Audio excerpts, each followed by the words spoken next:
Good morning, everyone. Welcome. Beautiful sunny morning outside. Nice of you to join us here. My name's Mark Beyer. I'm the editor of Business News and I'll be your MC this morning for this Success and Leadership Breakfast. I'll start by acknowledging the traditional owners of this land, the Whadjuk people of the Noongar Nation. We pay our respects to their elders, past, present and emerging. Our special guest this morning is Wesfarmers Managing Director Rob Scott. Rob's just coming off a busy week overseeing the demerger of the Coles business and taking Wesfarmers into a new future. So we're looking forward to hearing from Rob later. Please join me in welcoming Rob.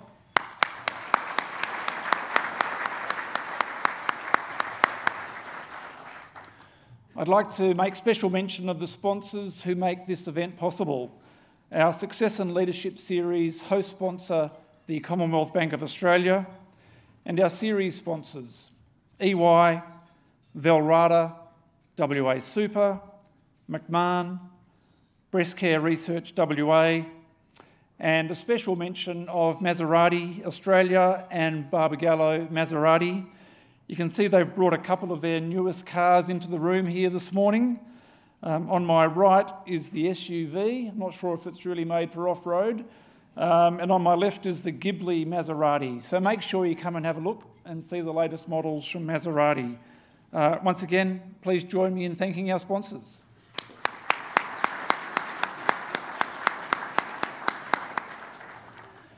Thanks also to the Hyatt and to those people who are hosting a table here this morning.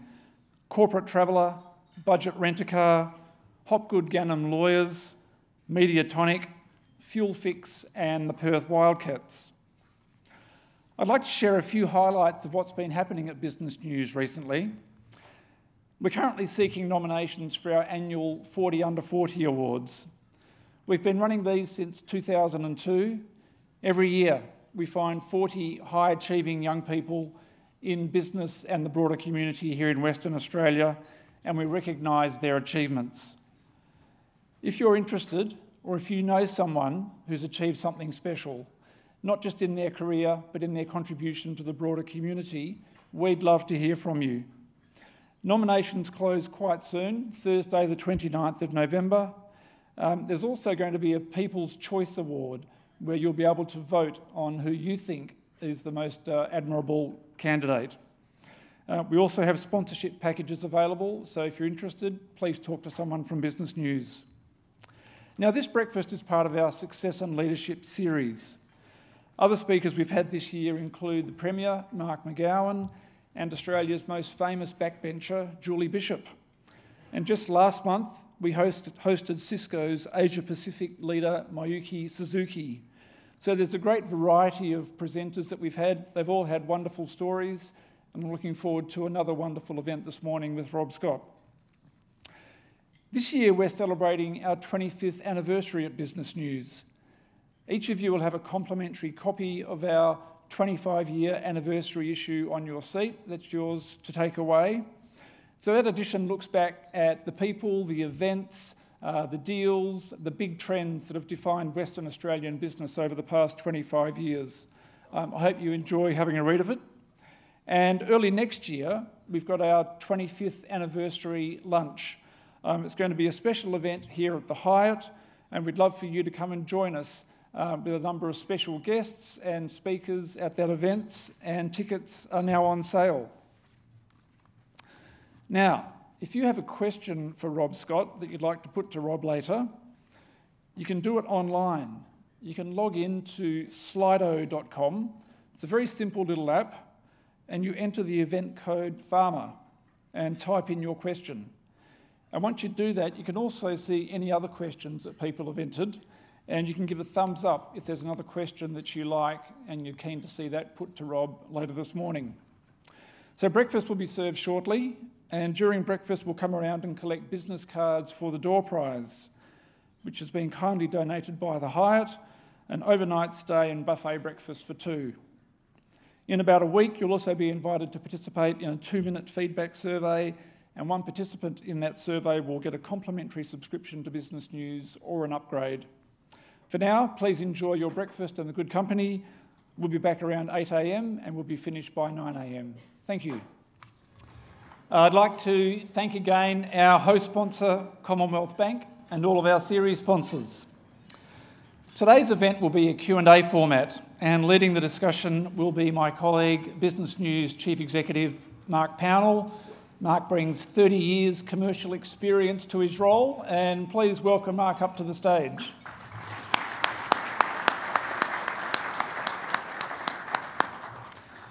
And now it's my pleasure to introduce our special guest. Rob's first stint at Wesfarmers began 25 years ago, so a nice coincidence there, the same year that Business News commenced. After spending some time in a different field in investment banking, he returned to Wesfarmers in 2004. He's held a range of roles with the group, including Finance Director of Coles and Managing Director of their insurance business. He's the 8th Managing Director of Wesfarmers, and that's a remarkable number because the group's been around for 104 years. So there's an amazing record of continuity there. Please welcome Rob up to the stage.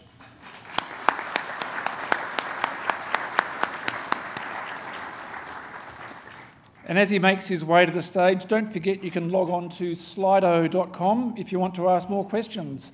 Over to Mark and Rob. Well, thanks very much for joining us, Rob. Very excited, and I know it's a busy time of year for everybody with the Christmas rush and everything starting to happen. So it's great to have a good crowd here as well. Look, just you know, my little agenda here is to just try and talk a little bit about your early life, as you know, where you got started, and particularly some of your rowing, and then we'll get into the career and what you're doing at Wesfarmers. So. And look, I guess with that in mind, like your predecessor to a degree, you kind of had a bit of a country upbringing, if I remember rightly. Is that right? That's right, Mark. Well, I can't, you know, I'm certainly not from a farming background, but my family were from the a farming background. But my father was a teacher, and like a lot of teachers, you follow your way around various country outposts if you want to progress through the education department. So I spent a bit of time in Kalgoorlie, Dumbleyung, Narrogin, great places like that. So, yeah. So I think I went to 7 different schools through primary school and senior school. So, and you obviously picked up the rowing in Dumbleyung then. Well, there is a fantastic lake for rowing on Dumbleyung, but no, I didn't actually. I actually took it up as a sports option when I was at Rossmoyne. Okay. We didn't have rowing per se at Rossmoyne, but we could go down to the Canning Bridge sheds that you'd be aware of and hire single sculls, and that's how I got into it at the time, towards the end of my schooling. And look, that obviously dominated your life for a long time. What was it about rowing that caught your, you know, attention, so to speak? Well, interestingly, before I got into rowing, I was fanatical about sailing, yachting actually, and some of my old yachting mates are here in the room. And I guess I grew a lot, and I got to the point where I put on weight and grew a lot in my late teens, such that I was too heavy, frankly, to be competitive in the dinghy categories. But I found myself being tall, good lung capacity, long limbs, having some capabilities for rowing. And what I love about rowing is it's sport. Rowing's the ultimate team sport.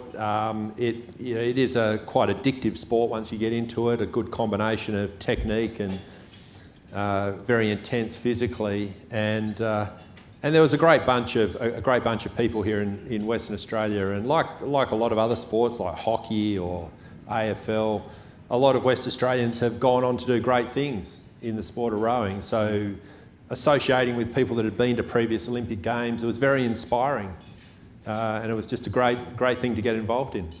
And so let's just go straight to that. I think a silver medal, right, at the 1996 Atlanta Games.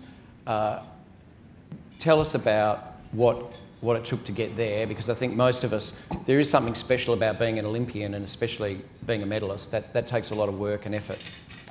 Well, look, at first you know, when you get into sport, you want to make the state team, and you make the state team, and then you want to make the national team, and then you go to the World Championships and you want to make a final, and then you get to the Olympics, and then once you get to the Olympics, you want to win a medal, and then you want to win a gold medal, and it just keeps going. So, so for me, I'd been to the '92 Olympics. Frankly, I was going to finish after the '92 Olympics. We came 5th in the 8, which was it was a good result for a young crew. But I was conscious of, I was in my early 20s, I wanted to get a job. And I was really fortunate that Ernst & Young had a program called the Olympic Job Opportunity Program. And I was the only WA Olympic athlete at the time that had a degree and was ready to get a job. Right.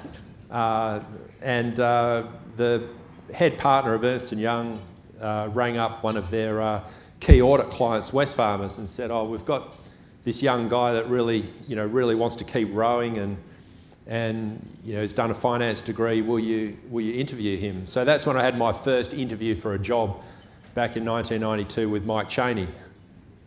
And fortunately, I think he just thought I was a bit of a charity case, so he gave me a job. But without the support of Wesfarmers and Ernst & Young, I probably would have given up rowing, which meant I wouldn't have had the opportunity to go on and compete in Atlanta and ultimately win the silver medal. And presumably they just gave you the time off you needed, and as you built up to the '96 Olympics. That's right. They allowed me to take a bit of extra time off for training and competition. Actually, in 1993, I got selected in the national team, and that required us to train in Melbourne on the Yarra. And it was at the time that Bunnings bought a business called McEwen's. So I was really fortunate to get to work on the implementation and acquisition of McEwen's for about 4 months. And that was back at the time that the planning was going on for Bunnings opening their first warehouse in Sunshine. And I remember that process. So so that flexibility was really important for me, and I'm very grateful of the support I had. Sounds like you were very strategic getting that job for yourself. What happened with over that time? So you worked through, you were in the finance department? Yeah, so I was in the finance department. In fact, I remember when I joined Wesfarmers, there was a fair bit going on at the time, actually when I had my interview with Wesfarmers, because Wesfarmers had just cracked $1 billion of market capitalisation, and there was a bit of a party going on. So we've obviously moved on a bit from those days. But for me, being passionate about sport, and when you're in elite sport, every day you wake up, you're surrounding yourself with like-minded people that want to be the best in the world. Now, you don't always become the best in the world, but you wake up every morning wanting to be the best in the world. Yeah. And it's a bit like a drug. It's quite addictive being associated with people with such aspiration. And then for me, with work, I just had to follow the same path. And what I loved about Wesfarmers was here was a very innovative company. It was going places. And that's what I loved about being part of Wesfarmers. So just talk us through, you kept going with the rowing for a long time, but you did leave Wesfarmers and you ended up, so you had a fair bit of the late 90s, I think, where you were still rowing fairly seriously, and I think you still had a crack at going to the 2000 Olympics. That's right. But you were also working in investment banking, I think. That's right. So what happened in the mid-90s, in the lead up to 96 Olympics, a lot of us rowers had to move over to the AIS in Canberra and then train out of Sydney. So that required us to move over east. Now, actually, Wesfarmers did provide some support. They seconded me to Ernst & Young. So I got to work with Ernst & Young over in Sydney and Canberra for a while, which was fantastic. But then it was clear I had to stay on the East Coast, and I had an opportunity to move into investment banking. And I was just fascinated about, well, actually, I'll tell you the story, what got me into investment banking. When I was in the finance team of Wesfarmers in the early 90s, I was processing a lot of the invoices. So I'd see all the invoices come through from various law firms, accounting firms, consulting firms, and then occasionally the odd investment banker. So I saw how much these guys were getting paid.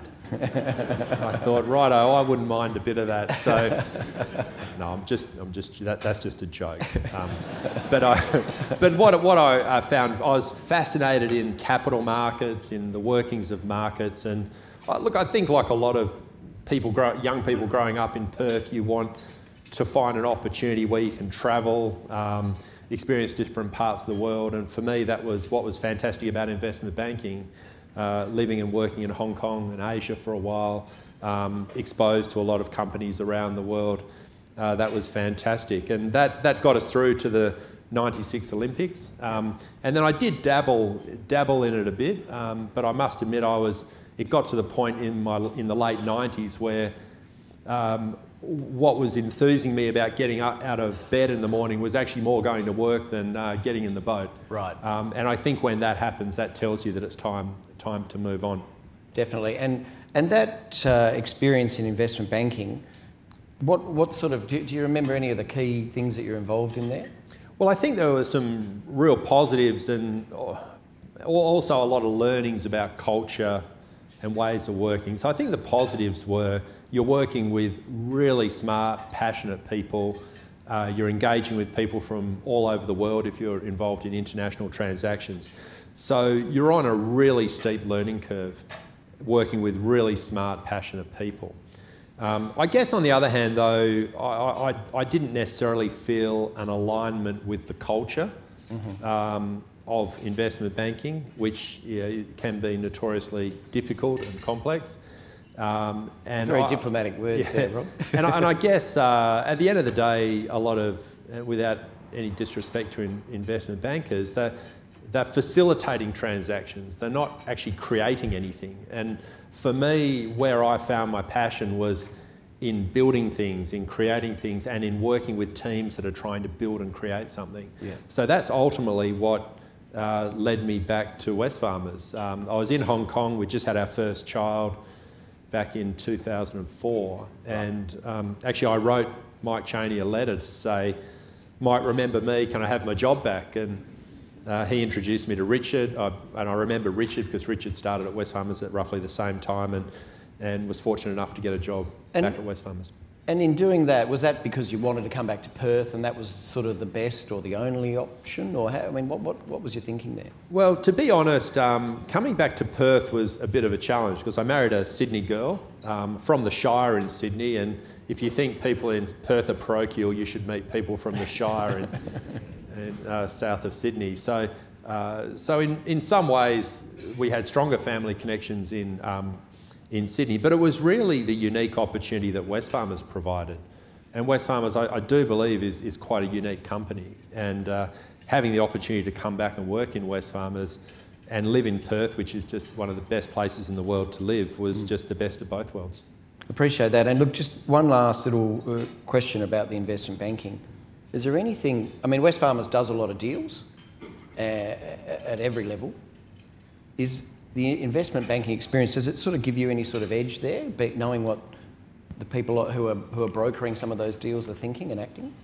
Well, I think it certainly gives you more insight and experience around the workings or how transactions work, and particularly the way the capital markets works.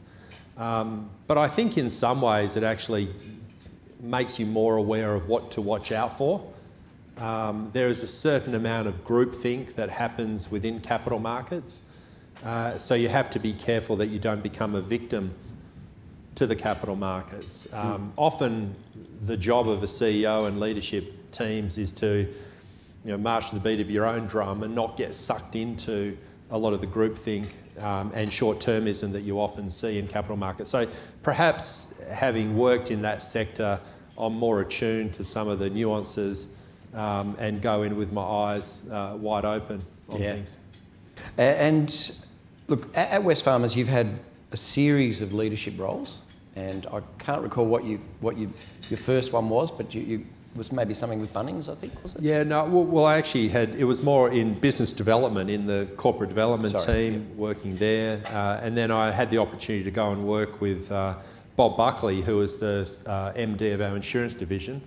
I went in as a head of strategy development at insurance, and that then led to me being MD the insurance division.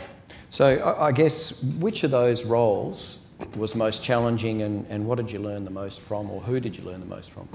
Well, I think there were a lot of, every role I think I've had at Wesfarmers had its own challenges, and every role was a learning experience. And frankly, a week doesn't go by where I don't learn more.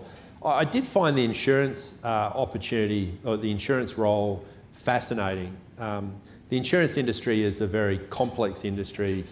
It's, from a financial point of view, it's incredibly complex. It still relies heavily on relationships. It's a very highly regulated sector. When you think about the service that insurance companies provide, you are often engaging with people at some of the worst times in their life. Yep. After Tragic accidents, and I remember, dealing with situations in the Queensland floods where there were fatalities.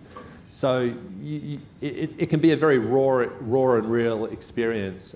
So that really tests you from a leadership point of view. But it also goes to show that if you do the right thing, you can have a profound positive impact on people's lives and the community.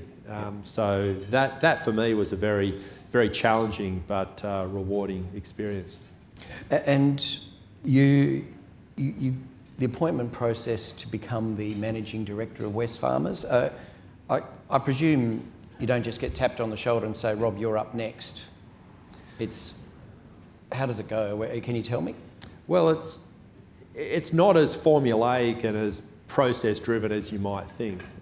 The advantage in Wesfarmers, if you're a managing director or on the leadership team, the board has a high degree of visibility of you.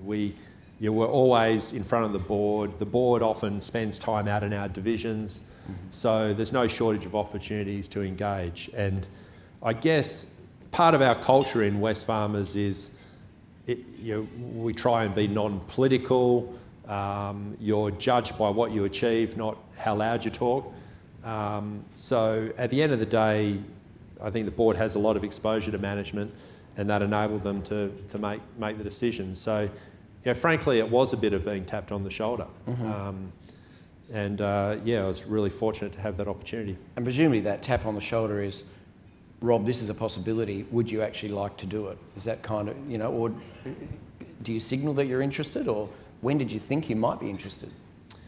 No, it's a good question. Well, I think a lot of people aspire for those roles, but I guess using an old sporting analogy, what I always used to think about in sport is if you're too focused on the outcome, you're generally going to stuff up the process. So focus on the process and manage the process as well as you can, and then hopefully the outcome will result. And for me, yes, I aspired to be CEO of Wesfarmers, but what was almost more important was that I was happy doing what I was doing. Yeah. And I had got to that point in my career where I wasn't obsessed about being CEO of Wesfarmers. I was obsessed about doing a really good job and having an impact. And the great thing about Wesfarmers is we have some really big, really meaningful jobs around the group. And I was fortunate enough to have some of those. And then obviously you knew you were going to be CEO for quite some time, almost a year really, or 9 months or so. What did you think about, and how did that take shape in front of you, knowing you had that role? Because it's kind of rare to have that lead-up time, isn't it? Yeah, that's right. It was a long handover. I think first of all, I want to acknowledge Richard Goyder. He was fantastic. He was an enormous support for me. And in many ways, I think he set a bit of a role model for how you should support a CEO transition. He was very supportive. He was very sensitive of not making decisions that ultimately I would have to live with. So he's very collaborative, very supportive. He's certainly someone that I value. I value his advice very highly, and he was someone that you could genuinely bounce ideas off. And he would give very open, honest feedback. And he would also, he was very open with me on, well, look, Rob, here are the things that I think are unfinished business. And if you want my advice, here it is. But I'm here to help. So he was fantastic. But the other advantage that a lot of us have had at Wesfarmers is a lot of us on the leadership team have been with the group a long time. Interestingly, even though we've made quite a few changes to the leadership team in the last year, the average tenure of our leadership team with the group is 12 years. Now, not necessarily 12 years in role, but 12 years within the group. So I already had good relationships around the business, but I guess it just gives you an opportunity to reflect on what's next. And I presume you also have relationships with those big institutional shareholders. So when you come in, you're not a new face to them either, right? Yeah, that's right. So we provide a degree of exposure for all of our divisional managing directors to our investors. Actually, one of the advantages of Wesfarmers, I think, is we provide a bit of shelter for our divisional managing directors from investors. So it's more an ad hoc engagement. Yep. So that's the great thing about Wesfarmers is if you're the CEO of Bunnings or Kmart or Industrials, you can spend probably 98% of your time just focused on running the business. Whereas if they were separately listed companies, about a quarter or 2/3 of their year would be taken up just meeting with investors and bankers. But we do provide some exposure, so it's not totally new. And what, in that time, obviously, I mean, it's been about a year or so, the big things that have come on your radar are pretty obvious. You've had the Bunnings UK business, which you've sold off, and the demerger of Coles. Which of those was the harder decision, and how did you go about it? Well, look, I think both the Coles demerger and the Bunnings sale process were both very different decisions. And I'd say probably in some ways the Bunnings process was the more challenging emotionally, I'd probably argue. But actually both decisions were very easy financially.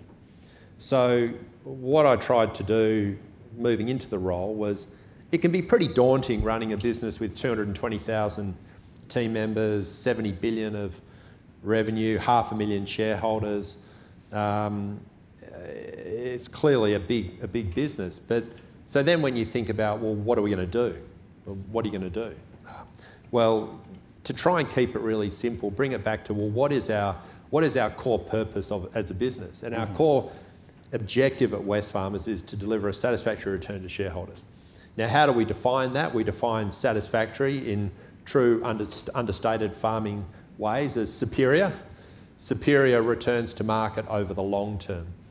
So if that is our core objective, then it then became quite simple to see the path forward with demerger of Coles, and it then became quite clear that by exiting Bunnings UK and Ireland on acceptable terms, that was clearly going to be in the interests of shareholders.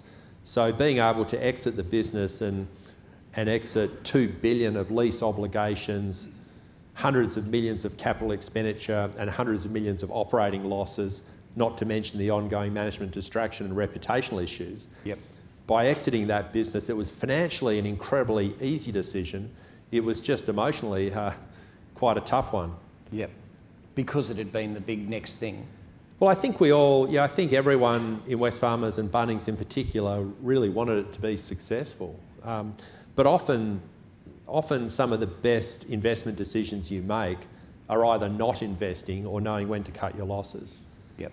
So I'm very confident it was the right decision to make for shareholders. It has freed us up of some significant financial obligations and freed the Bunnings team up an enormous amount. But there's probably no other way of saying it was just disappointing. Fair enough. So you're obviously a much smaller business now by some standard. So is that a good or a bad thing? Well, we've never really set out to be the largest business. We don't measure success by scale. Sometimes actually to grow faster you need to get smaller. And Coles is a fantastic business. It's in a good industry position. It's got a good management team. It generates good cash flow. It's defensive. But at the end of the day, we had 60% of our capital allocated to a business that was a defensive, moderate growth business. And if we wanted to get back to being what Wesfarmers was best at, which is really clever capital allocation, driving performance to deliver superior returns, to be honest, it was a bit of a no-brainer demerging Coles. So then, obviously, then the world's your oyster again. You can invest many billions possibly into new things. I'm presuming you're not going to tell us exactly what you've got next, as much as we'd like to know. If you don't want me to, I won't. Okay. So what's the matrix that Wesfarmers looks at now? What just to give us an idea of how you think about where you might go next. Well, you're right, Mark, that at the end of this calendar year, we'll have virtually no debt, which is a fantastic place to be in. And I think with some of the volatility we're seeing in markets at the moment, I couldn't be more happy with having a really strong balance sheet. So there are a number of opportunities to invest. A point I keep emphasising is that there's a lot of opportunities to invest in our core businesses. So Bunnings, we still have opportunities to continue to invest in and expand the network. We are materially expanding our commercial business. We're investing a lot at the moment in technology and expanding our e-commerce capabilities in Bunnings. So some of the best returns we can deliver are actually the investments we make in our business. Yep. Then similarly across Kmart, across Officeworks and industrials, there's a lot of investment opportunities. But then when it comes to the new, probably what you're interested in is the new investments, there are a number of things we look at. At the end of the day, it needs to make sense financially. Mm-hmm. We do have some regard to what some of the, where can we invest capital that will create growth over the next 5 to 10 years? Sometimes the opportunity for Wesfarmers is to look beyond the next 1 to 2 years and say, look, can we see an opportunity to create value over 5 to 10 years? And often those opportunities can deliver the best value. There's a lot of private equity groups out there, there's a lot of other investors out there that are more focused on what's the return opportunity over the next 1 to 3 years. So for us, I'm more focused on how do we create sustainable material value over the long term. And that's a big differentiator, isn't it? Because, there's more and more of that other equity out there chasing the same thing. I think it is, and I think for something we think a lot about as a business is our international competitiveness. And although we're based in Perth and largely an Australian and New Zealand business, for us to be successful in our businesses or successful from an investment point of view, we need to be world class, we need to be internationally competitive. And there's a lot of capital out there in the market, a lot of capital chasing opportunities. So we need to be really clear about, well, how is it that we are going to be successful when others can't? And I think that goes to taking a longer term approach, looking for ways in which we can leverage our synergies with existing businesses. And probably the most important element is talent and making sure we have an absolute world-class team, world-class talent within the business. And one of the talents that you had, with Coles, you built a team that could turn around a retail business. Do you consider yourselves good at turnaround, or is that just part of the mix? I think it's. I think there's definitely some capabilities across the group in the turnaround space, and I actually think our operating model supports a turnaround, because what we can do is, as we did with Coles and Kmart, and as we have done with Bunnings over the years, we can provide a bit of shelter for our divisions when they're going through a turnaround. So if you go back to when Wesfarmers bought Coles, really on the eve of the GFC, it was a very difficult time. And I think Coles were very fortunate that essentially Wesfarmers provided a bit of a buffer from the capital markets and provided the funding and the freedom for Ian McLeod and the team to just focus in on turning the business around, doing what they needed to do.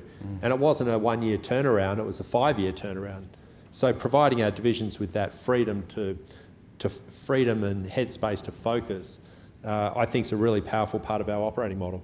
Still, you must be relieved not to have the quarterly sales numbers are now not your problem.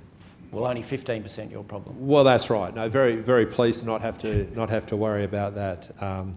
As I said, Coles, as I said earlier, I think Coles is a great business. We'll have a 15% shareholding, so we have a vested interest in seeing Coles be successful. But it will free Wesfarmers up enormously. I would say that probably half of my time and half of Anthony Gianotti's time, our CFO, has been spent on Coles-related issues. And when you have a business the size and complexity of Coles, that's just the way it works. Yeah. And I think if you ask Richard, I'm sure he'd probably say 70% or more of his time was probably Coles, given that he led the business through a tremendous turnaround. So, yeah, I'll be looking forward to getting a few hours back in my week. A few. Now, you mentioned at your AGM address an Analytics Academy. What is that, and why has Wesfarmers established that? Well, I'm very passionate about the opportunities within data analytics and digital technologies to essentially make our businesses better. And these are not, from my point of view, this is not about buzzwords or new fads. This is about using technology that's available to deliver better outcomes to customers and make better business decisions. We were talking earlier before this about how revolutionary it was when things like Lotus 123 and Excel came into business in the early 90s. And you remember back then, and I was one of them, you have the young guys and girls that knew how to use these newfangled technologies and could solve problems that others couldn't with their calculators. Well, we're seeing an even more profound change in the way technology is enhancing business decisions through data analytics. And a lot of the advanced analytics tools now enable you to analyse the data and solve problems in a way that you just couldn't before. So what we've done in Wesfarmers, first of all, we're encouraging each of our divisions to ensure that they are building the capability, because that's where it matters. So that means having the right team, the right systems. And then at a group level, because we question how can we add value to our divisions, we've recruited a team of 20 people that are world-class or world experts in data science, data engineering, software engineering, that are embedded into our divisions to help fast-track the progress in this area. So, what does it mean? It means solving problems like how much stock do we have in each category, in each store across the Bunnings network? Right. How do we ensure that we have managed demand planning in the effective way? How do we ensure that the product range is tailored by store based on the demographics and the CFA of that local community? So there are hundreds, if not thousands, of problems that we can now solve using technology. And I'm really passionate about that, and we're already seeing tangible benefits from this investment, and there's no reason why Wesfarmers can't be truly world-class in this area. And then when you go to either acquire or grow into new areas, do you think that that's a capacity that'll give you an edge in the decisions you make? Absolutely. I think it does provide a competitive advantage. If I think about a business like Bunnings, we've just earlier this year, we launched our special orders catalogue online.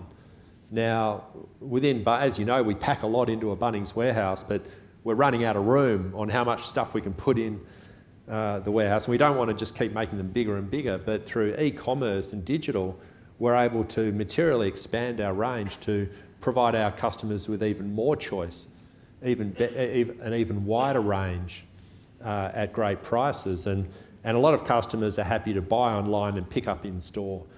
So that's just one example of why I think this is going to be very important going forward. Now, Rob, I'm conscious of time, and we've got lots of questions here, which I'm going to get to in a minute. Just curious, one of the big issues in corporate Australia is diversity, and there's a lot of discussion about a lack of diversity, whether it's including gender at management and board level. How do you think Wesfarmers fares in that discussion? Well, I think we've made good progress around diversity, and I guess the way I think about diversity or balance is that you want a diverse set of skills, experience, background, gender around the table, around the leadership table. And the things I think about are, is your leadership team reflective of the customer base and the communities in which you operate? I think that's an important consideration. You go back to my earlier point on the importance of international competitiveness. Have we got people around our leadership table that have had international experience? Have we got the right mix of personalities? I may regret this in the future, but you know, I am often attracted to people that are prepared to stand up and disagree with me. In fact, Anthony Gianotti, our CFO, is a classic of that. He drives me crazy sometimes. But the last thing I want is a whole lot of people around the leadership team that just want to please me and agree with me. So that's part of that is diversity. But I think just on the gender issue, you know, I know we've been focused on trying to encourage more gender balance within Wesfarmers for a long time. We have made some progress. But in the last year, we've made, I think, a real breakthrough in that at the end of this year, our Wesfarmers leadership team, 45% of our team will be women. And that's just come about because we've been investing in the careers and development of a number of very talented people, many of whom are women. We've been able to promote internally, which is great. And I think that's really important for us because I think we will make better business decisions. When you think about our businesses, the majority of our customers are women. So the way I think about balance, and I don't like referring to gender as diversity because I think it often implies that you're trying to deal with a minority, whereas this is just about balance. So having no less than 40% of your leadership team, men or women, is the way we think about it. And what was the time process, do you think? Has that been a 10-year Well, process? I think it's, well, first of all, I think one of the benefits we've had at Wesfarmers is a lot of stability of leadership. So I'm sure clearly an issue for Richard was, well, we had a fantastic leadership team, stability of leadership. The only way to address the gender balance issue there was to remove people from role, which would have been clearly wrong. But what Richard did and what I've been supporting is developing the careers of a number of very talented people, both men and women. So I've been fortunate that over the last year I've had a lot more choices around the group for internal promotions. So the promotion of outstanding leaders like Marina Jonow, who's running Target, Sarah Hunter, running Officeworks from the end of this year.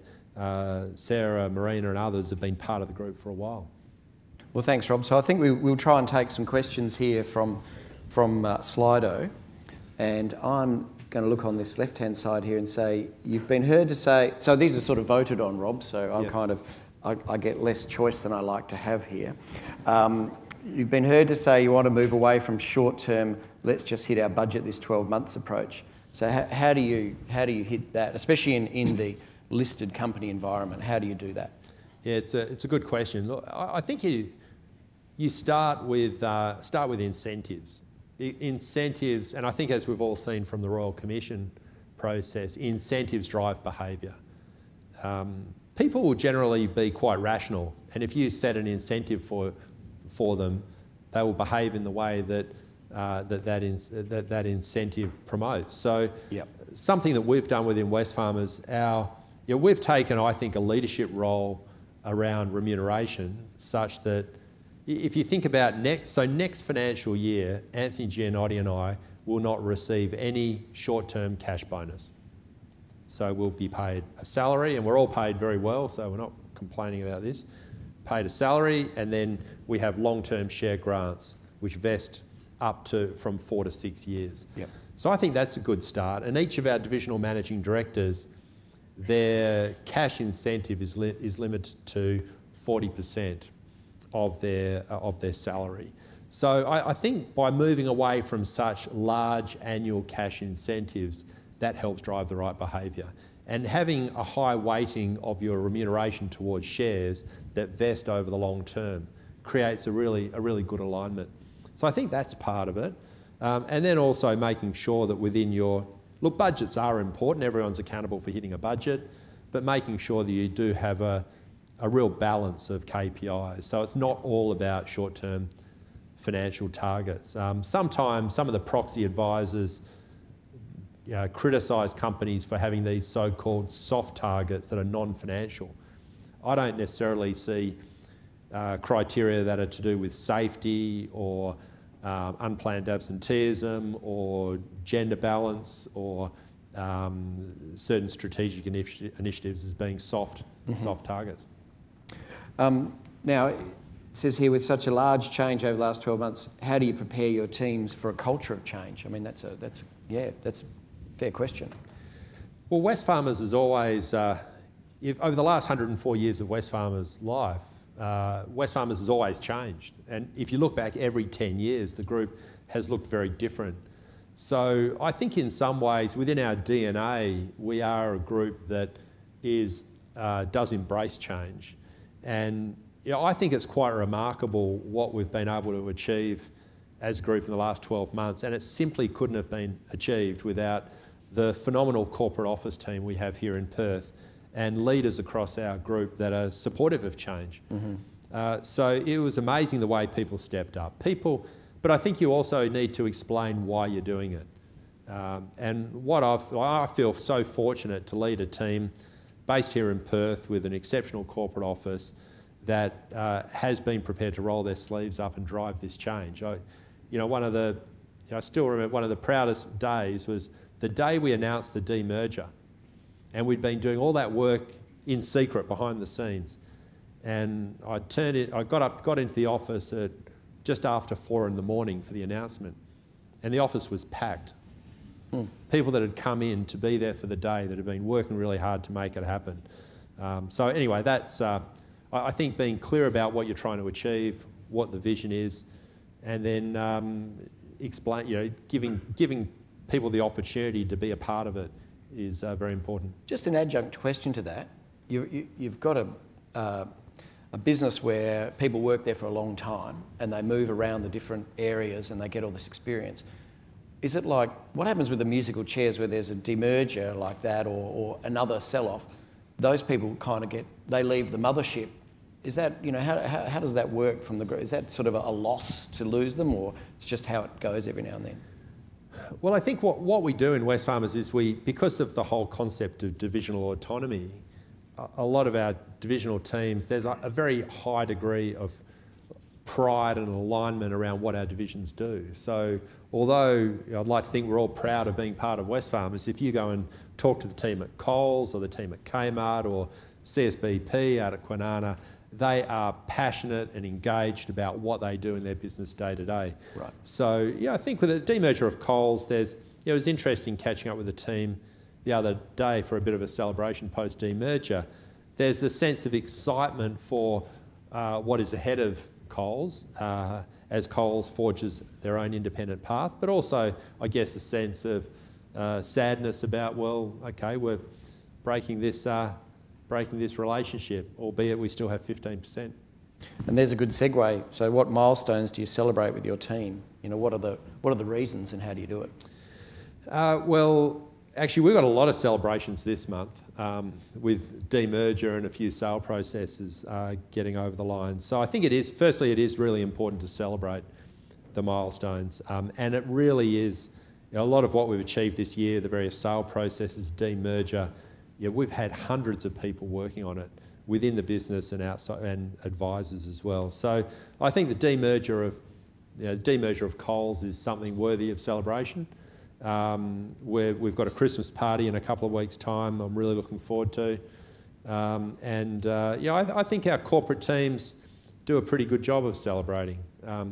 And when I think about businesses like Coles, really know how to put on a party, I tell you that much. So Coles has had a few celebrations, but they've got a very busy time of year. So I think they might wait until they get through Christmas. They do that in April or something. They will, yeah. And that's a really good question there. How are you defending against well-backed digital disruptors such as Amazon, and also taking the opportunities that digital disruption offers? And beyond digital disruption, there's other disruptions like you've had with Coles and some of the international rivals there. Yeah, so I think we've operated in competitive markets for a long time. I think there is a disruption caused through digital technologies that arguably is a more profound form of disruption that we are working through. But in many ways, the advantage we've had here in Australia is we've had the opportunity to observe the rest of the world. We've learnt a lot about what companies have managed that well, which ones haven't. In many ways, we have been disruptors in our businesses. If you think about Officeworks, Kmart, Bunnings, just to name a few, Clean Heat, natural gas. We are all disruptors. Coles will deliver $1 billion in online sales this year.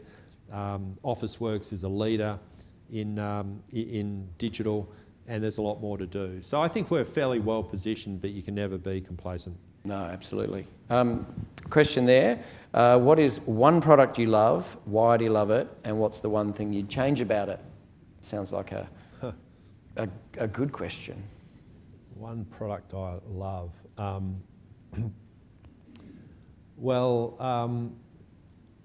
Look, I think and it's probably sad to say this, given that we've now demerged Coles, but I don't know if you've tried the Coles new burger sauce. That's pretty impressive.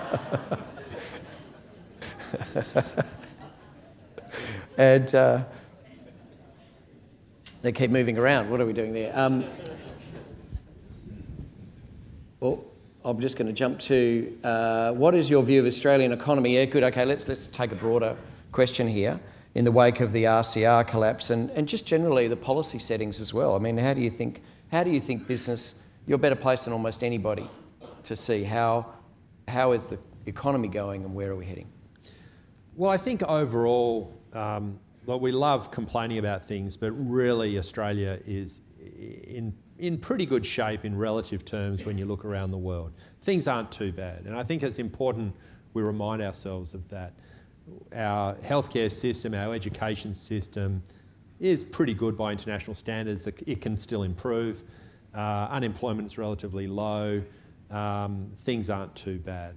I think the issues that we're working through at the moment, I think the decline we're seeing in house prices is, I think, a change that we just simply had to have. So I'm not worried per se with house prices coming off, particularly on the East Coast. I think it's a good thing around housing affordability.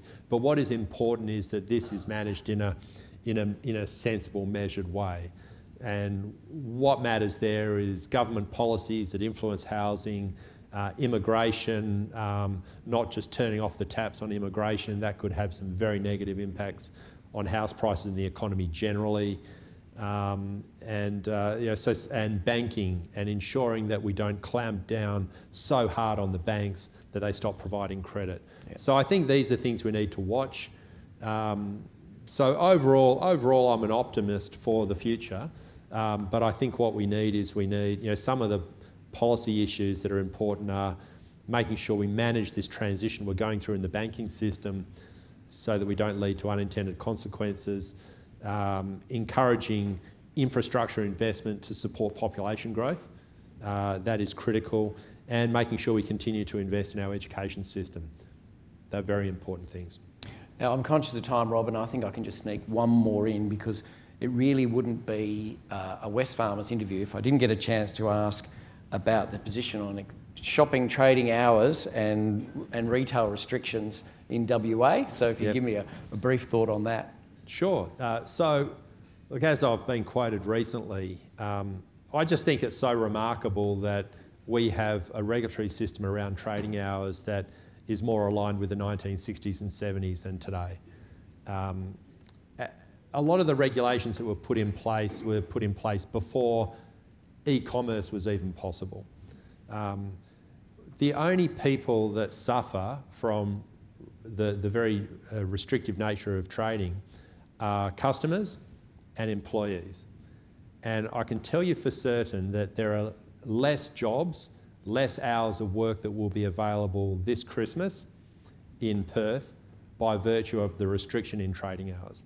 And if you think about who this impacts, most bricks and mortar retailers, about 10% of every sale goes to pay the in-store team. The more hours we are open, the more it enables us to compete with online retailers, a lot of whom are based on the East Coast and overseas. And it also allows us to provide more working hours to a lot of part-time employees, younger employees that take advantage of these holiday periods to make more money. Now, that opportunity is just simply not going to be there. Now, I can see it in other states that there are, and I can see it here, a lot of our part-time employees want more hours. a lot of students that work over the holidays want more hours. Unfortunately, if you're a student or a part-time worker that works in WA, there will be less hours for you to work.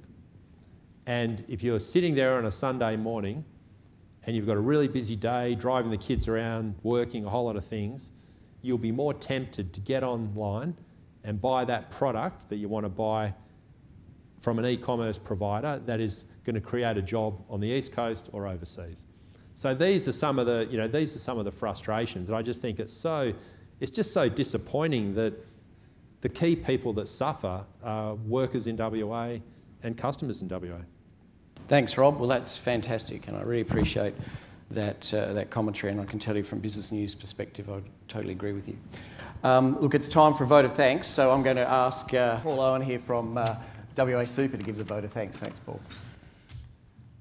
Thanks, Mark, and thanks, Rob, for your insights. Ladies and gentlemen, I'm delighted when presented with the opportunity to once again give the vote of thanks today. WA Super is a keen supporter of Business News and the Success and Leadership Breakfast Series, and I think you'll agree, as in previous sessions, today's presentation epitomises the title, Success and Leadership. Rob, I personally feel like I'm part of the Wesfarmers family, having built 3 houses and 1 major renovation. I am on first-name basis with the people at Bunnings Melville and Cannington, so when you're down there next, say good day to John and Jen and Andrew in the tool shop and Frida in the garden centre. I believe next year I actually get a free bay over at Cannington next to the building products checkout. Rob, I was really interested to hear about your escapades in rowing, and I think I also read that you were WA Sports Star of the Year in '97 as well, so fantastic achievement. I'm also really pleased to hear that your sporting achievements were very much about the sport and your personal reward rather than it necessarily being preparation for business. And I say that in the context of a comment made by the late Gough Whitlam, who was also a rower. And Gough said that rowing was an extraordinarily apt sport for preparing men in public life because you can face one way whilst heading in the opposite direction. Rob, I think everything you had to say this morning I found interesting and engaging, but there was 3 particular things that I'll take away from it, and perhaps it's my own weird interpretations of things, but certainly switching from sailing to rowing, I interpret that as being moving away from something that you can't control, the weather, to something that you can control, your own strength. A 9-month handover period to become CEO, so Wesfarmers actually gave birth to a new CEO rather than appointed it. And interesting, your comments about the online expansion and having more special order goods available.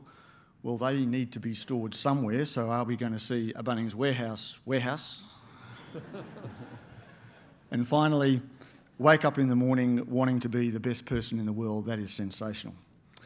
Keeping up with the theme of 25 years, our vote of thanks sponsor, Calnigia Family Vineyards, have been involved with the wine industry in Margaret River for over a quarter of a century. They own several premium vineyards across the region and produce Rosabrook, Bunkers, Bramble Lane and Brian Fletcher signature wines. As a special thank you to Rob Scott, I'd like to present you with this magnificent bottle of wine.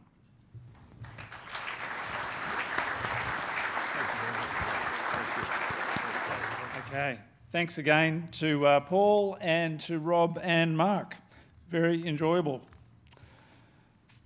I'll just quickly wind up now by once again thanking our sponsors who've made this breakfast possible. Our host sponsor, Commonwealth Bank of Australia, and our series sponsors, EY, Velrada, WA Super, McMahon, Breast Care Research WA, Maserati, don't forget to come and have a look at these cars, and our venue, the Hyatt. And now time for the door prize. I hope you've all put your business cards into the box. Thank you, Rosemary. If you're the lucky winner, please come and see Rosemary after the event has concluded. This is for a night here at the Hyatt and breakfast for 2. And the lucky winner, I hope I get this pronunciation right, Binu Joseph from St Jude's Healthcare Service. Congratulations.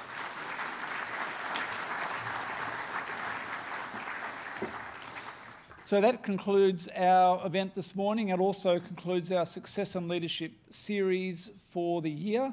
I hope you all have an enjoyable day and also a very enjoyable festive season, and we look forward to seeing more of you in the new year. Thank you.